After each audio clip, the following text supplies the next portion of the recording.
Jeff and Jeremy here, Dumbass of the Day, brought to you by Peterson's U-Cart. They've got the gold standard in landscape gravel. It's called California Gold. If you don't know what that is, you need to get up to Peterson's U-Cart in A-Town. Watch yourself some Huell Hauser. Yeah, check it out. California Gold. They also have green, regular decomposed granite, and 3/4 rock. Now 10% off all this month. Get free delivery at A-Town. Go to Peterson, the letter U, cart.com. How pathetic can some people be? Two Irishmen were adrift in a lifeboat. One of them found a lamp in the ship's provisions. He rubbed the lamp and a genie appeared and said, "I will grant you one wish." Without hesitating, one Irishman said, "Could you turn the entire ocean into Guinness beer?" The genie clapped his hands, and voila, the entire sea was made of Guinness. His friend looked at him and said, "Nice going, Patrick. Now we have to pee in the boat." Dumbass of the Day. 93.3 KZOZ. Isla Vista. Nautical engineers. Nautical engineers. At least that's what two UCSB students were trying to be when they fashioned a boat. You got to check this out over on our Facebook page. And I really want to see this. Too bad there's no video that the rescue crews had when they were picking these guys up. So what happened at about 2 o'clock in the morning on Saturday morning, fire officials get a call. They're like, "Oh, yeah, there's two guys stranded out in the ocean." They're just off the beach in Isla Vista. They took, and I want to see this boat in action. I really do. I want to make this boat myself, but the cost of wood right now, I don't know. What did they do? They took some plywood. And on the underneath side of the plywood, they put 20 Home Depot buckets on the underside of the plywood. 2 of them facing down, and the rest of them facing up. Then they put 2 kiddie pools on the top portion. That was going to be the passenger vehicle session, and a paddle. So they had a paddle to... You're telling me 2 people are out in the... They see him out in the water, and they build this thing to go rescue him. They built it, yeah. Right there on the spot. How long does this take? No. This is what the guys were floating around on. Oh, okay. This makes more sense. Okay, sorry. I'm sorry I missed that. So... The only pictures I see is of the actual apparatus when they were done with it. There's no video of it in person or working. But what they did is they took. They're in their early 20s. They fashioned a boat out of 20 Home Depot buckets, 2 of which were turned upside down. The other ones were right side up if you're setting it in the water. But that means I would have thought that they all should be upside down, but then how do you attach them to the boat, to the plywood? So that's your floating part. That's the barge part of it, right? Gotcha. And then they put that on a piece of plywood. Then they took duct tape and taped them all together, make sure that they stayed intact, and then flipped it over to ride in. And then on the ride in, they had 2 kiddie pools. And instead of taking this to like a lake, like maybe Kachuma, something where you could get, you're not out in the ocean in the current in the freezing water. I guess that's water a little temperature bit warmer was mid-50s. Oh yeah, that'll get you hypothermia. They were not wearing wearing wetsuits, and keep in mind this was at 2 o'clock in the morning that they were called. The tide might have been some alcohol involved. Or some other drugs. Interesting. The tide apparently carried them too far offshore, and they were unable to get back to the beach on their own with the paddle that they had. Get this. Fire officials say that alcohol was not involved. How is alcohol not involved in this story? I'm sorry. I'm not buying that. Like, that's somebody's cousin, and they're covering up for him. Did they say anything about... Did they say drugs and alcohol wasn't involved? Or just alcohol was not involved. So I'm assuming that drugs probably not involved as well. Or if they weren't involved, maybe drugs should have been involved. Maybe they need to be medicated. It's ridiculous. And they had to go save them, huh? And they made it. So congratulations on that, You're still alive. One of the men was taken to the hospital for hypothermia. Oh, sure. Because he,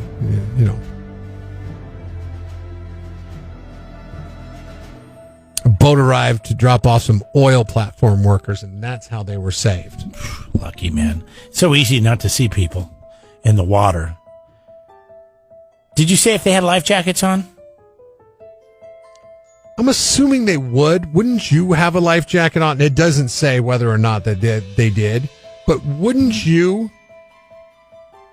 Well, yes, Take I some would, life but I would jacket- never do this in the first You would place. never fashion a boat out of kiddie pool plywood and 20 Home Depot buckets? Not unless I was stranded on an island and there was no way getting off, and I thought this could do it, and I would, Wilson, this son of a bitch. Or Castaway, the son of a bitch, I guess. Huh. Glad they're alive. They lucked out, for sure. They did. Super lucky, but super dumb. Like when you... Like, just test the water. Test it in the water that you can control, not the water you can't control. Makes you Jeff and Jeremy. Dumbass of the day. Jeff and Jeremy here online at KTOZ.com. Coming up here in just a minute. I found this thing that I thought was kind of interesting. This guy's name is Victor Sweeney. He's a mortician. He's a licensed funeral director and mortician. And he was asked some questions about what happens to your body when you die. And did you see this? No, whenever you say mortician, I always think of that guy that we went to community college with. Mike Glue? Yeah, Mike Glue. He had to become a mortician because he talked like this. And he had very pale skin. He was yeah. very tall. He looked like he could have been a monster. He looked like Marilyn Manson. He was very, very laid back. I'm Mike Glue. Welcome to my mortuary. God, Mike Glue. What happened to that guy? Why don't we do this one of these days? One of these days, we should have a reunion week, and we should just call people from our past. No. Like, I want to call Josh White and apologize when I stole his fries in second grade, because I said, hey, can I have a fry? He said no. And I asked him every day for a week, and he said no. He was on, like, that, hot lunch program that poor people get. Sorry, but it was what it was. And so he got to have hot lunch every day. My mom made me a stupid peanut butter and jelly sandwich and a Diet Pepsi and a bag of chips every day.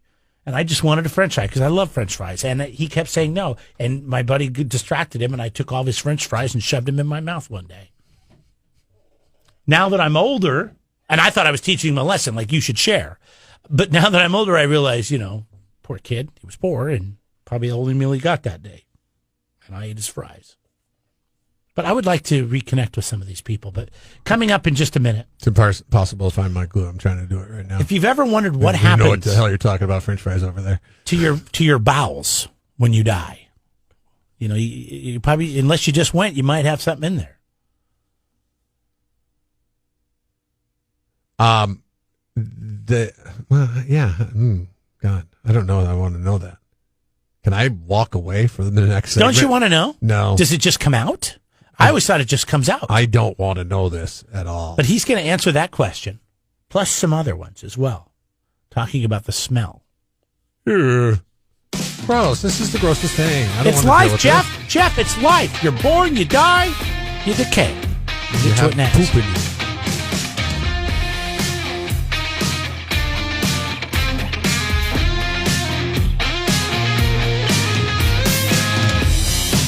All right, you ready? Want to know what happens to your bowels after you die? Here's, what is he, a mortician? He's not a doctor. His name is Victor Sweeney. More often than not, your poo is up to you. Sometimes you hear the myth that everybody poos themselves before they die. That's not always the case. Sometimes it is. For my purposes, when I get someone back to the funeral home and I'm preparing them, if they have pooed, then I'll clean them up. If it's the case that they start pooing when pressure starts to build up in the abdomen, then I stop what I'm doing, I clean them up. Typically what I'll do is I'll actually flush out the bowels with the hose, because the last thing you want to have happen is someone to start pooing and then to continue doing it when you can't control it. Yeah, like if you have a bad mortician and you have an open casket and all of a sudden it smells like somebody farted, oh no, it's Dad, he pooped his pants because the mortician didn't clean out his bowels. That's got to. I mean, Not enough money in the I don't world understand. to be a mortician. I'm you can sorry. pick up dog poop, but you can't deal with this. See, I'm getting better now at picking up dog poop. I still don't like to do it, but I could deal with it. That's not inside and putting hoses and all that stuff, and human. I don't know about the human. So let's say you get a little human on you. You wash it off. You have kids. You change diapers. This is the I'm just problem. surprised you're so grossed out on this. I've never changed a diaper. It's different.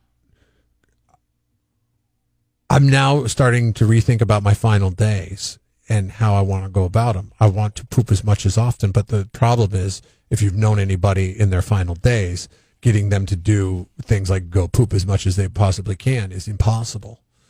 I mean, there are times now that I'm like, God, I feel like I have to poop, and I'm like, I really don't want to deal with the hassle of pooping right now.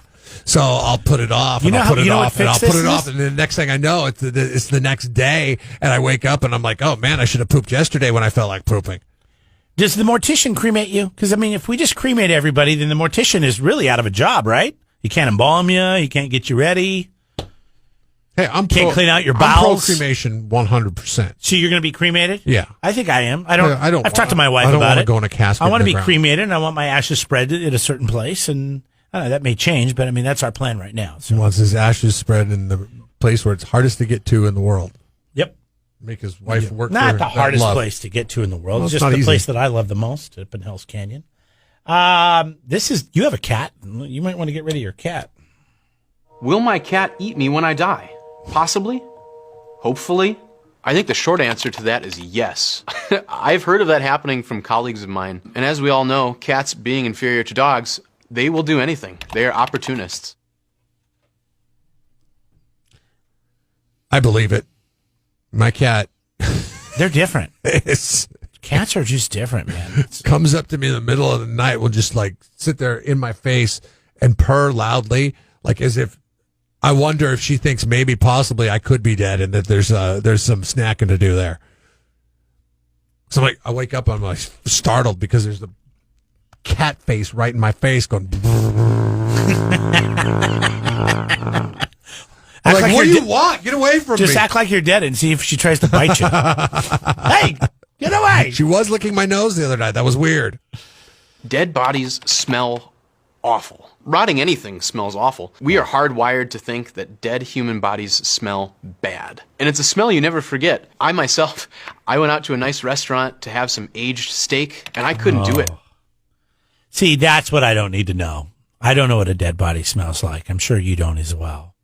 I've never walked in. I know there's people that listen to this program that have called, that have written in, that their job is to go clean hotel rooms after people die in them. And I've always thought, man, that takes a special person. You're worried about poo. I'm not worried about poo.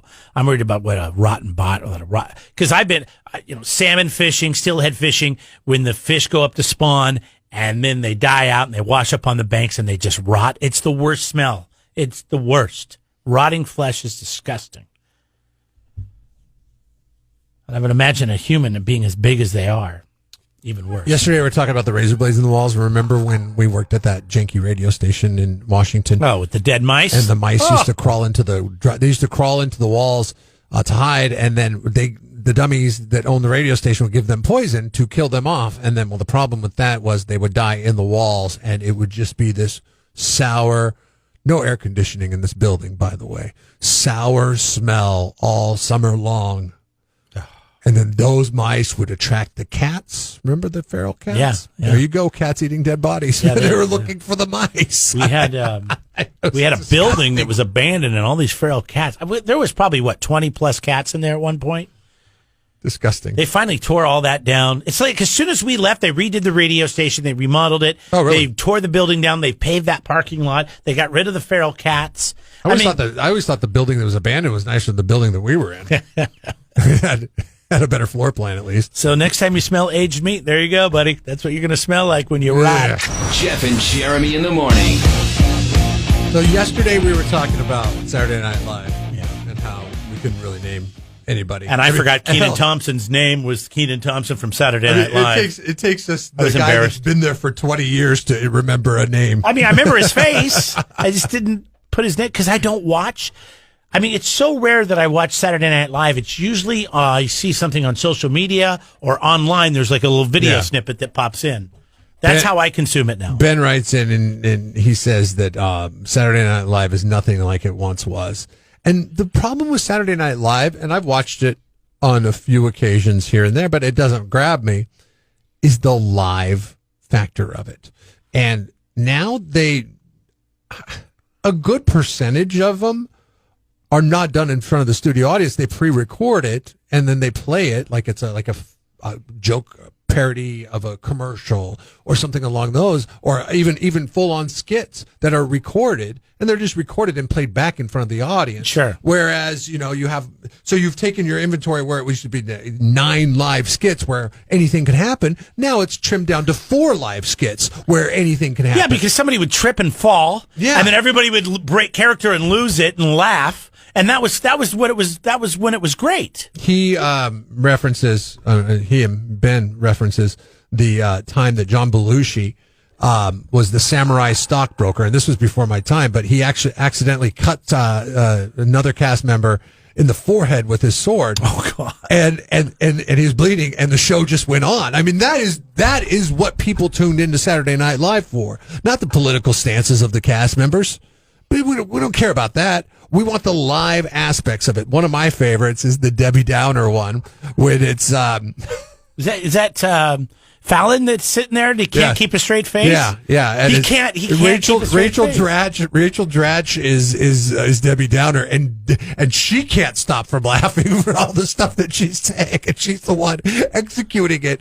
And it is still literally to this day makes me tear up when I watch it. I've watched it probably 50 times, but the uncomfortableness of it, it's insane. Because it's honest and it's real. And it's live. It's live. I mean, and it's not Saturday Night Live now. It seems like it's muted, and I feel like Ben bringing that to our attention yesterday, and I figured it out. The formula's not there anymore for Saturday Night Live. The formula was everything's live all the time.